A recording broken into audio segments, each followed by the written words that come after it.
everyone, welcome to Call Me Crazy. I'm Erin Mastapietro here with Michael Benatar. And Call Me Crazy is a show where we interview inspiring entrepreneurs like Lisa William, today's guest.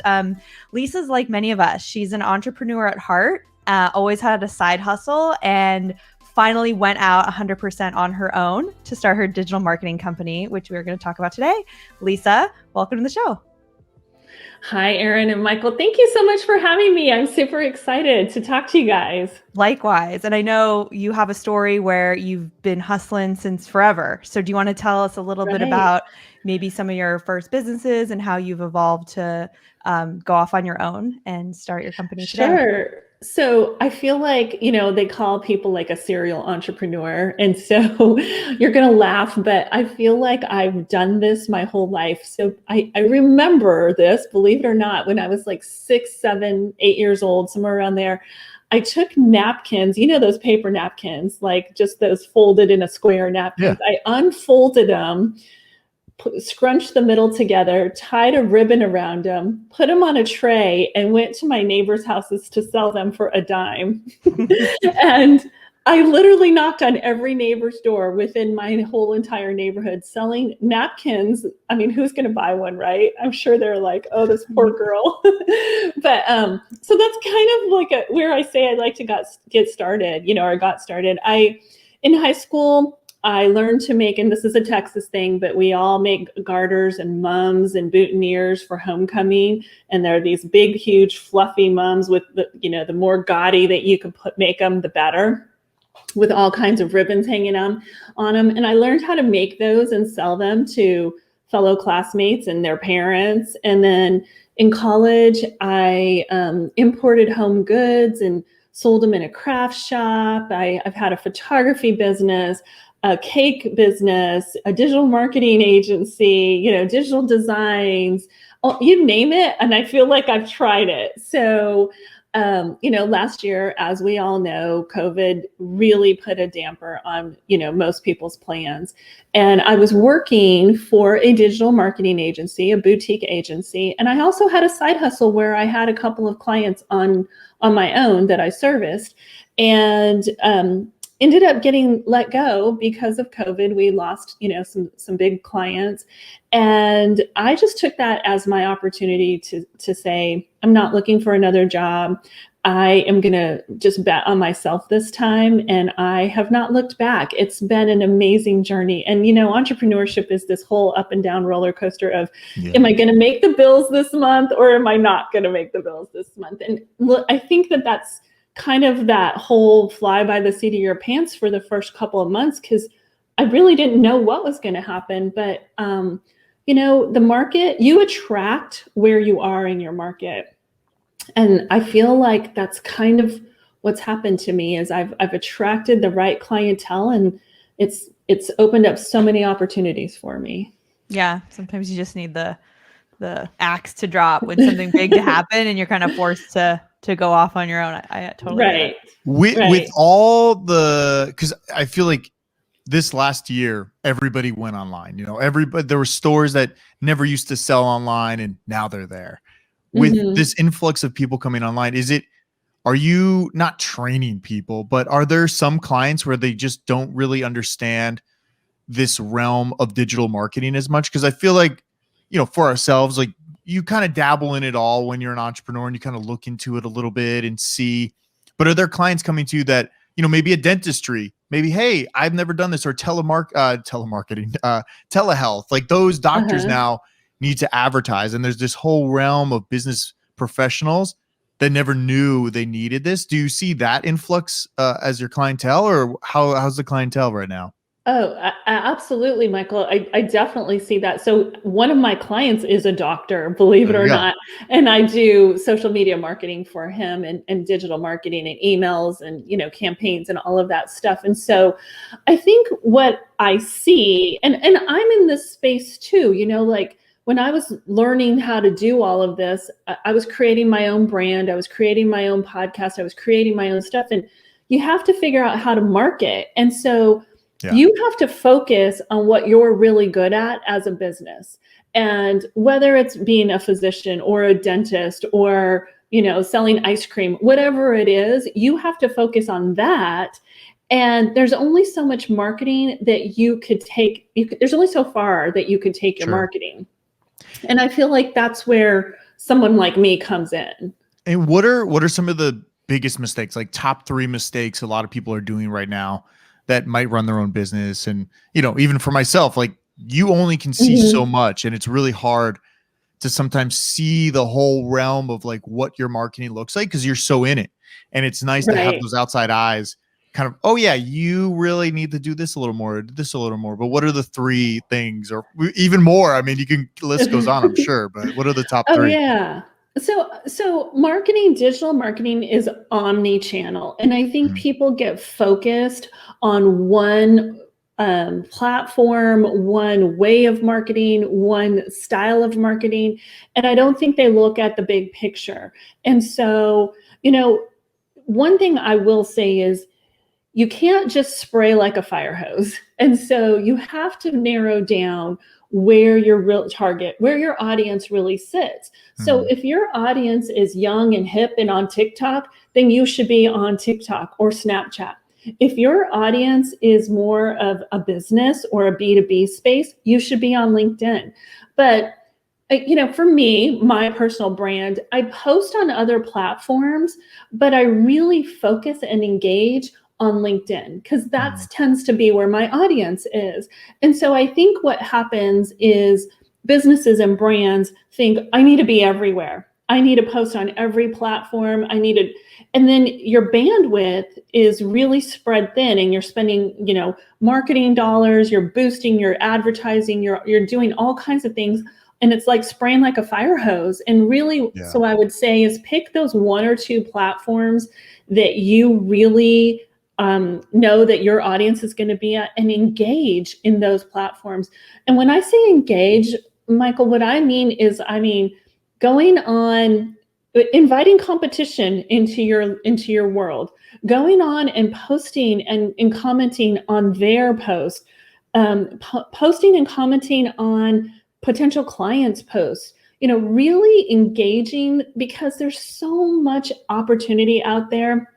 You can't be afraid to, if I say something on a potential competitor's post, then I'm not going to get business. You can't be afraid.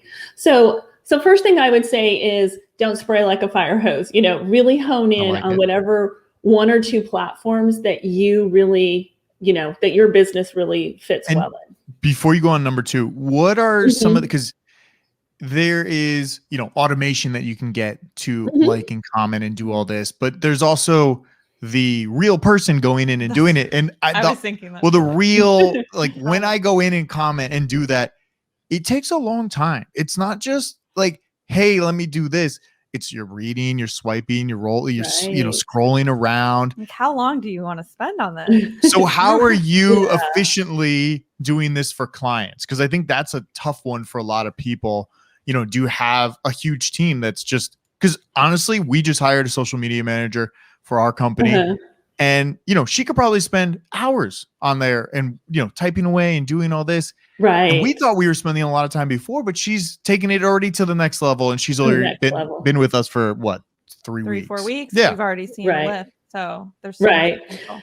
Yeah. So what you all did was hire somebody, and I would certainly, that's definitely an option, where you could hire out or market that out or outsource that to somebody who could just post and engage for you.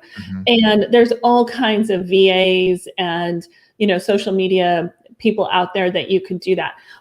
Our company doesn't really go and engage on other people's posts and stuff. What we do is really create the content, create the message, put it out there, but we don't necessarily go and create that engagement. Yeah. But for me personally, for my own brand, I have to schedule time very specifically to make sure, and you have to really hone in and hone out. Because if you get caught in that cycle of, oh, let me just look at what this person said, and and if you keep going down those rabbit holes, you're going to get sucked in. And so I think of posting and commenting and engaging as part of business And so I schedule it on my calendar. So maybe I'm spending 30 minutes in the morning commenting, liking, engaging, sharing, inviting new people into my ecosystem. And then maybe I spend another 30 minutes sometime late afternoon. But you have to be very tactical on that, because you could get sucked in so easy to those rabbit holes and go down into never land. And it's so tough. It's almost like part of me because I have, like, I guess, a personal brand and we have our business brand, but it's hard. It's hard to always keep doing it. And you never really see, I guess, a return on investment for a long time, because it is just this slow grind of commenting, liking. I'm here, remember me. No. And I like your point of like commenting on other people too, versus just posting yourself, like posting an article or doing your own content. That's one thing to put it out there, but to actually engage back on the other people, I think that's what sometimes I miss, at least. Yeah. And I think, you can't be afraid to comment, like, share, engage on other people's, posts or platforms, or, because it just makes you look that much better, because then they're coming to you because you're the authority in that area, and they're looking to you as the authority. I know for me, when a client goes and scouts me out, they're going to go look at all my LinkedIn posts, right? They're going to look at what I've posted, what I've commented, what I've shared, what I've clicked, what I've liked. I mean, you could go through the whole feed and go see, and they'll be able to tell that I am commenting on other people who are similar to me. We're going back and forth and we're engaging. So therefore it creates that authority and that knowledge.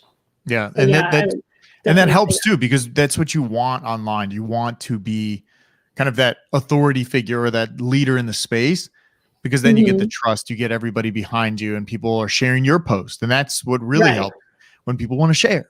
What's number two? What would be another mistake a lot of people make? Well, okay, I'm going to kind of back up a little bit and just share, to kind of take on what you just said. So one of the things I want to share with you, because you said it's the slow growing, you don't just see this explosion. And some people do. Some people see an explosion. Those Going are viral. Those are few and far between. But I will tell you, so 2 years ago, I got on LinkedIn to look for a job and found a community. I literally was like, oh, this is a whole new world out here. People are not just looking for jobs on LinkedIn. They're sharing content, they're sharing knowledge, they're sharing thought leadership, they're sharing authority. And so I started my podcast almost 2 years ago, and found guests and found, put people that I could swap with and all kinds of stuff. So at that time, I probably had 2,000 connections, maybe a little less than, maybe 1,500 to 2,000 connections on LinkedIn. Today, I have over 9,000 connections, but that's 2 years worth of commenting, liking, engaging, posting, so it didn't just happen overnight. So I wanted to kind of, to your point, it's a slow moving process. And so, 2,000 to 9,000, but it's awesome, but that's also over 2 years of growth. Yeah. And some people look at it too. It's like, oh, wow, you already have all this. And it seems like sometimes it came out of nowhere. And I think that's the thing that takes a step back when you're trying to do it yourself, is it didn't just happen out of nowhere. Like, there was work that was put in here, and it wasn't as easy as you think it is. Like, oh yeah, just go on LinkedIn and like post and you'll have 9,000 followers. I wish it was that easy. Yeah, I wish. Yeah, it's not. And I mean, that's why I say, and at the time, 2 years ago, I was spending several hours on LinkedIn, because at the time I was looking for a job. So it was a great use of my time to engage, interact, all of that stuff. But I was spending way more time, than I do now on that platform. So going back to number two, I'm saying that it's omni-channel. So figure out what platforms that you really want to post on, and really hone in and engage on those platforms.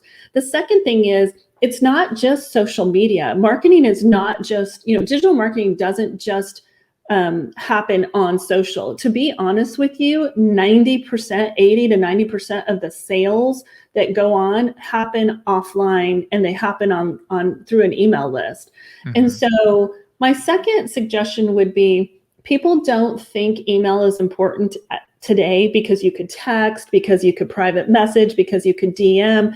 They don't really understand the value of an email, but people open their emails, people read their emails, and if you're constantly dripping on them with valuable content and with thought leadership, if they are your target audience, when they're ready to buy, that you're the first person that they're going to think about.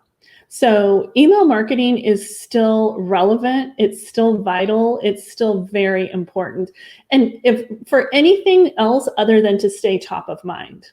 We've learned that. And what, just by doing. and I guess I was just thinking, because I was listening to a podcast recently, and what do you think the future of email marketing becomes? I know that I'm just like throwing it out there, but I had a thought that at some point, does it get too overwhelmed of all this automation? Because now, everything, you can have VAs email people, or you can have B2B messages be out.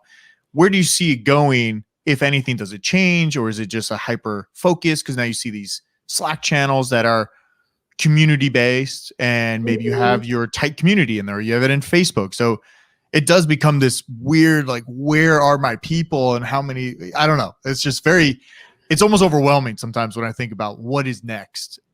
And I agree with you. And I do think about that too. Text marketing is another thing that's becoming really popular. And I'm going to tell you, I hate it personally when I start getting blasted with text marketing, because we do I feel like that's, everybody does it. Everybody does it. It's kind of like the new thing, because I think people are going to look at their cell phone and see a text and respond or engage or react quicker than they're going to check their emails. And so I do see text-based marketing, becoming more and more popular. But here's what I will say. Slack owns Slack.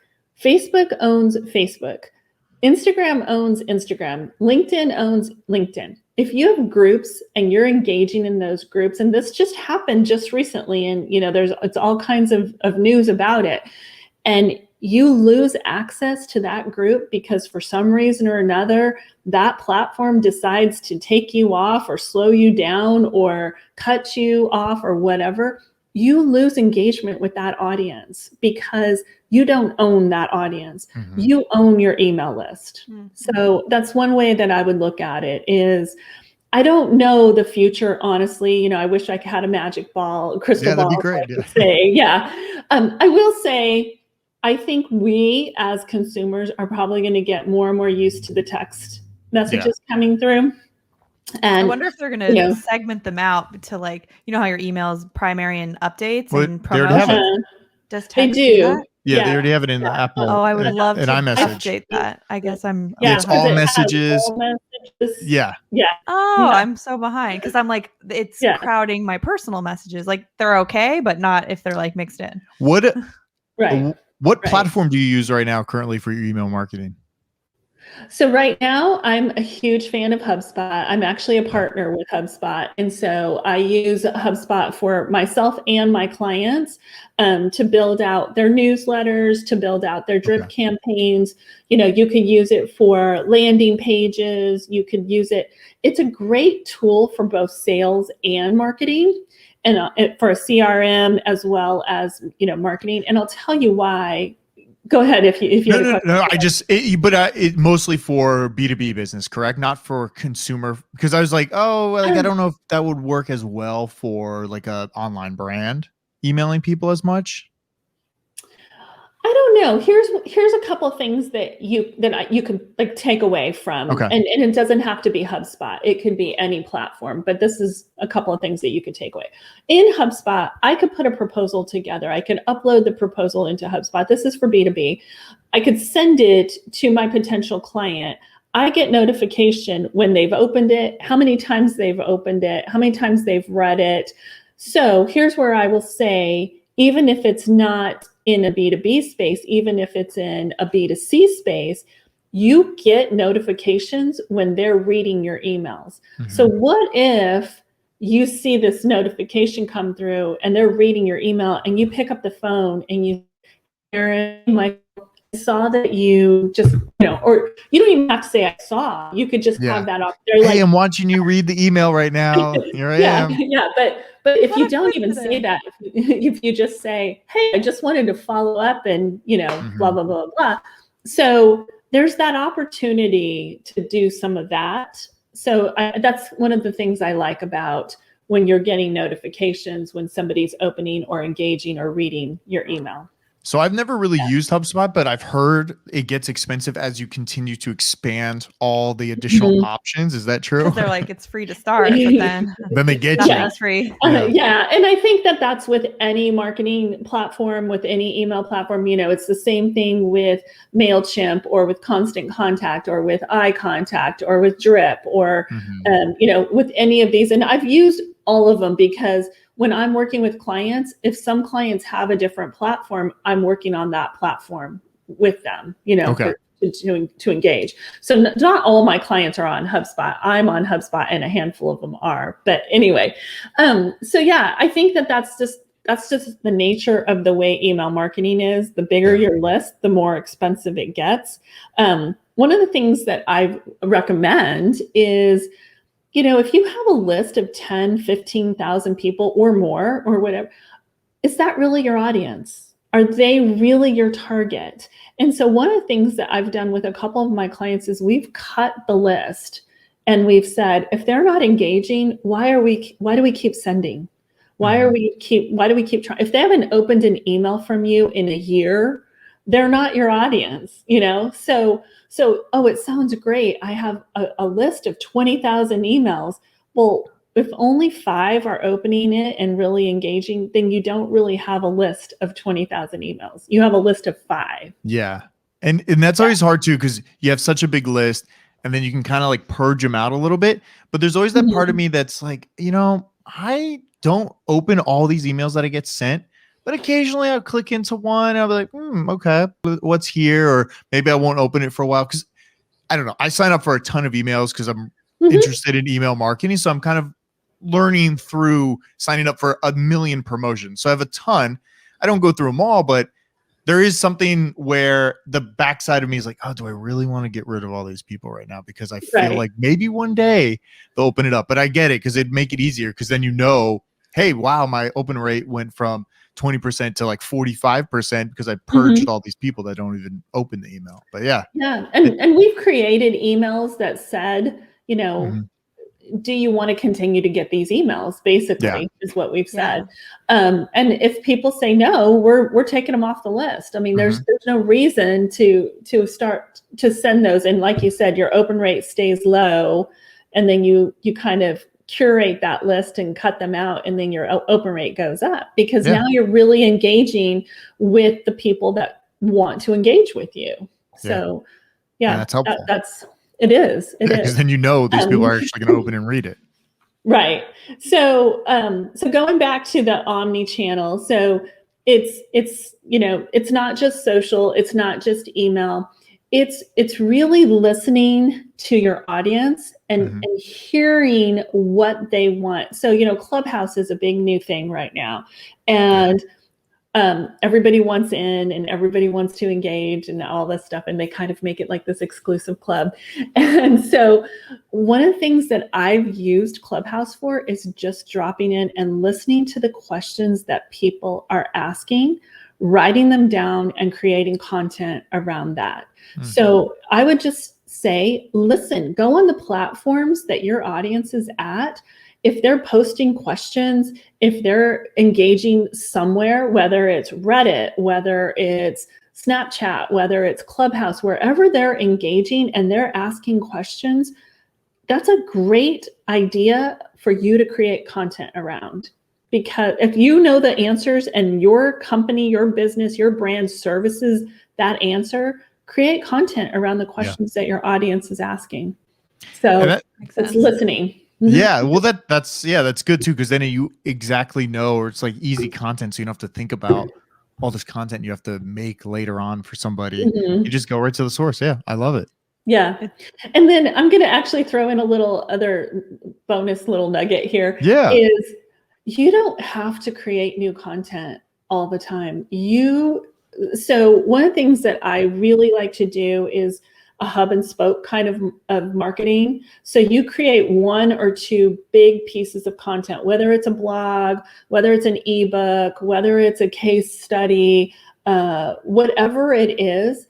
And you could pull out lots of micro content from that, a podcast, like you were saying, you take little pieces of video and Yep. post it out on social from this podcast. Yep. So it's doing the same thing. It's taking a big piece of content and creating micro pieces of content. And if you think about it, you could create 10 to 15 micro pieces of content from one big piece of content. So I would just say, don't always reinvent the wheel. Don't always feel like you have to sit down and you have this brain fog and you don't know what to create.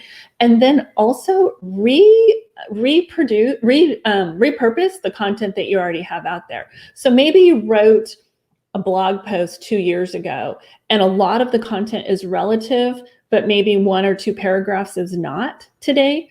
Refresh those one or two paragraphs, change the title, and reuse the blog. So refresh your and repurpose your content. Yeah, because I also think about it as I don't see every piece of content that a brand puts out or an email that I get sent out. So when you are the brand, sometimes it's hard to go past that because you think, oh, they've seen this before. Like, why am I going to post it again? And that's so hard because not everybody is looking or reading and doing everything that you're sending to them. So it's really hard. You just got to like knock them with that repetitiveness. And it seems to work. I've been doing it a lot with our email marketing where I just change a little bit of stuff on the emails, but they're basically the same email to kind of the same people throughout the week. Like, hey guys, we have a sale, but it will just be just like maybe the graphic will change a little, but the wording will all be the same. Because honestly, who's going to sit there? So like, if you want to buy it, you're probably just going to click it and go buy it. But yeah, it's tough to get by. Yeah. Yeah. And, here's another thing that you could use. Like, say you have 4 or 5 paragraphs of content, and maybe you've used one of the paragraphs already, like in an email or in a newsletter or on social or whatever. What if you pulled one sentence from that paragraph, one sentence from the next paragraph, and, you kind of made those work and meshed those together? So there's a lot of content. Believe it or not, people think I don't have any content. You do. You have tons of content. For sure. You just don't realize how much content you have and how you could use it. And the other thing I like to say is to pre-purpose your content. So think through, like if you're going to do a podcast, if you're going to do an ebook, if you're going to do a digital marketing course, think through, where is this going to live? How is this going to live? How am I going to repurpose it? How am I going to use it? Can it turn into a newsletter? Can it turn into a social post?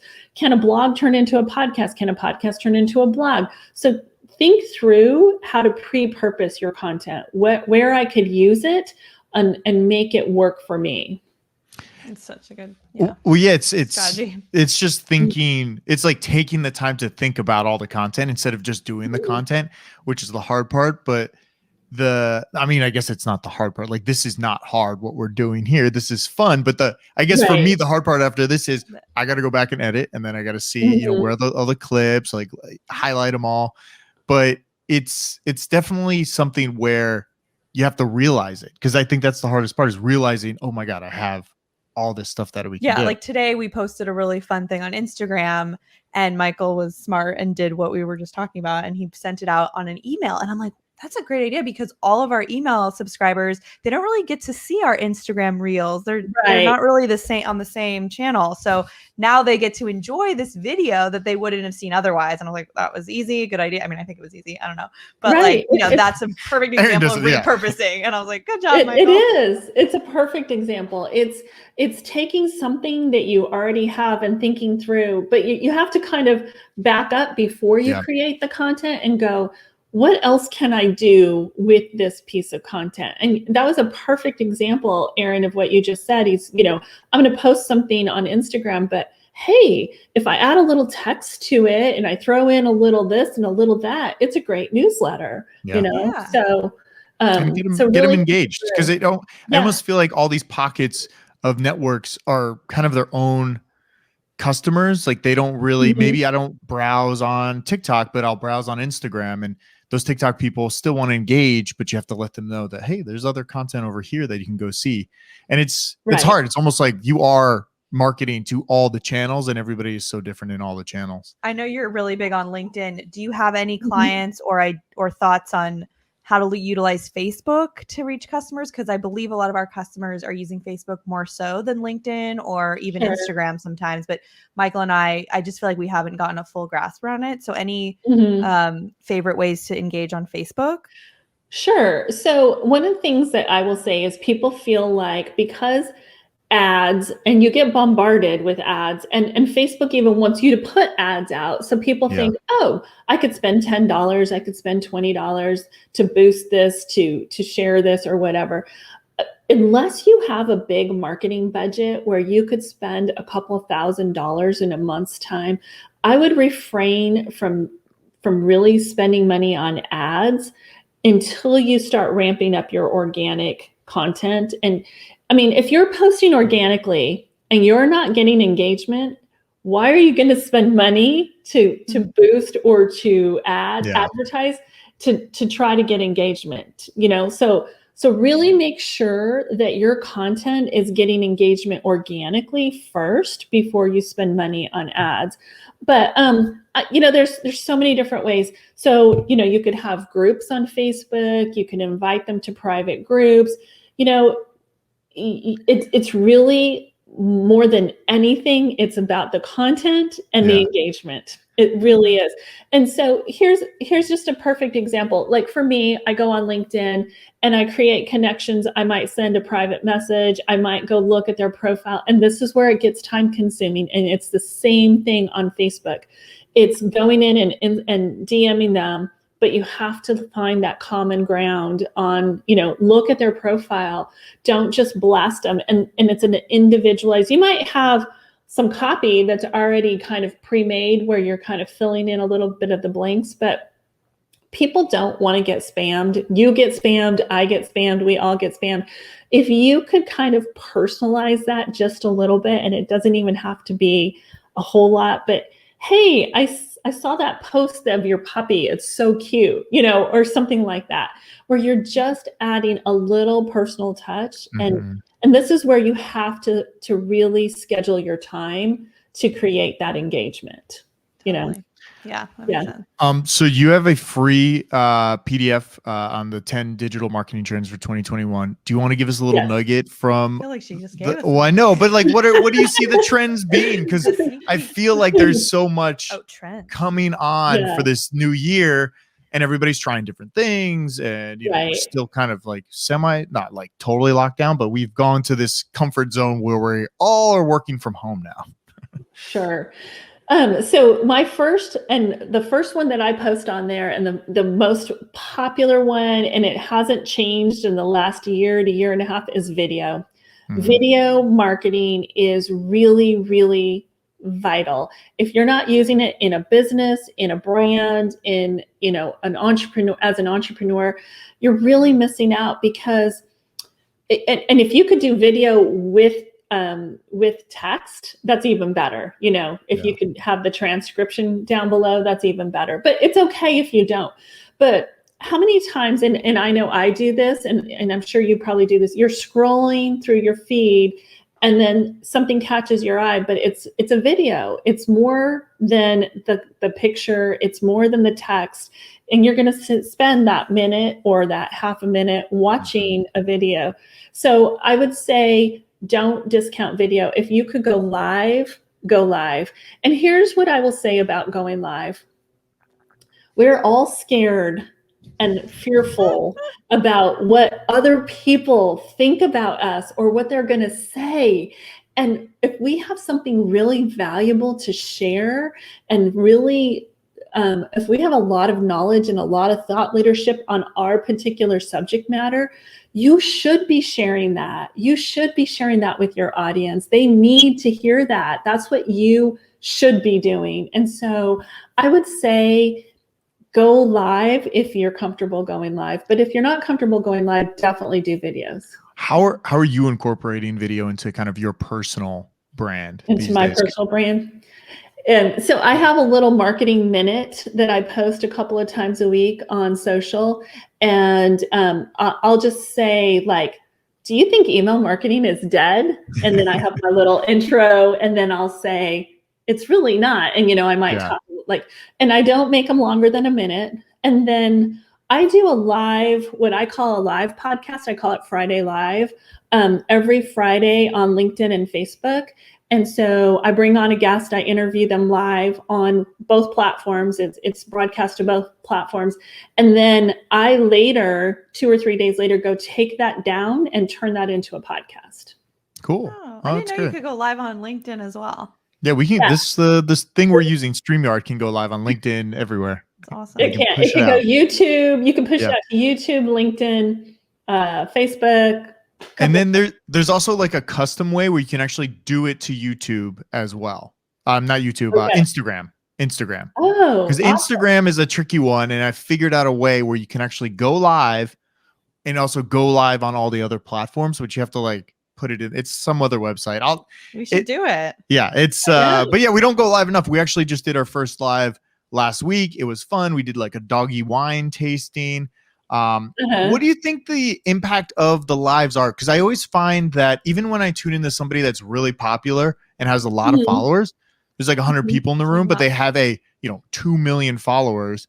So I always find that like something like this, I prefer doing something recorded, and then I can go push it out wherever I want, and then people can kind of digest it whenever they want. That's why I'm also not a huge fan of Clubhouse. I don't think it's like, I think it's just like trendy now. I think we're all missing like a connection. Like once we actually get out of the house, maybe Clubhouse won't be a thing. But I just, how do you feel about the lives? So like you said, you could have millions of followers and maybe only a small percentage is watching you live or engaging with you live.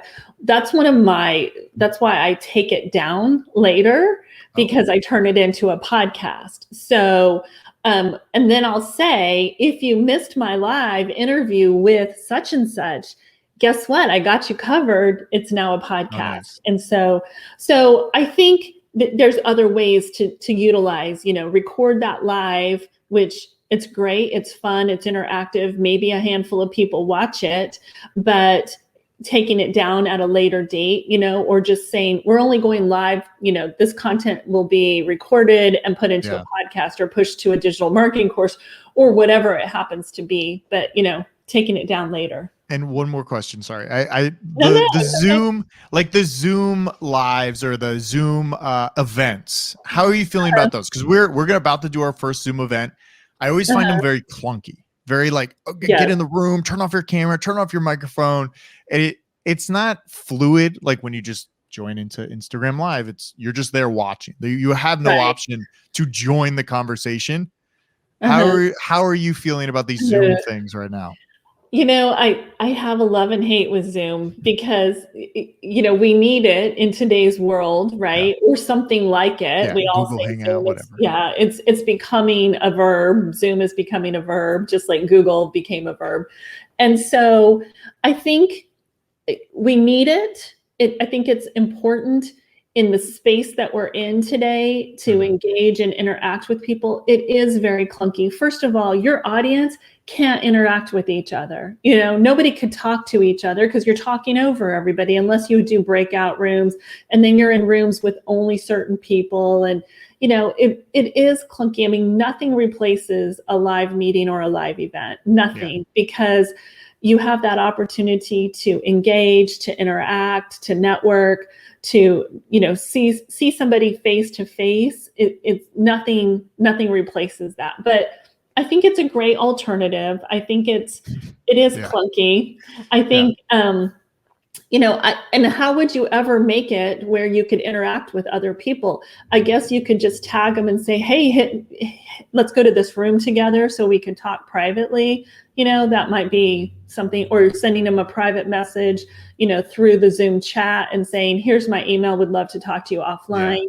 I mean, that would be, the only other way that I could see that. But and I think people are zoomed out honestly. I mean, it all sounded like fun and games back in, a year ago when you're like, hey, let's have a martini and all get on Zoom together. We did that. We did that. Yeah. Right. And then it ended very quickly.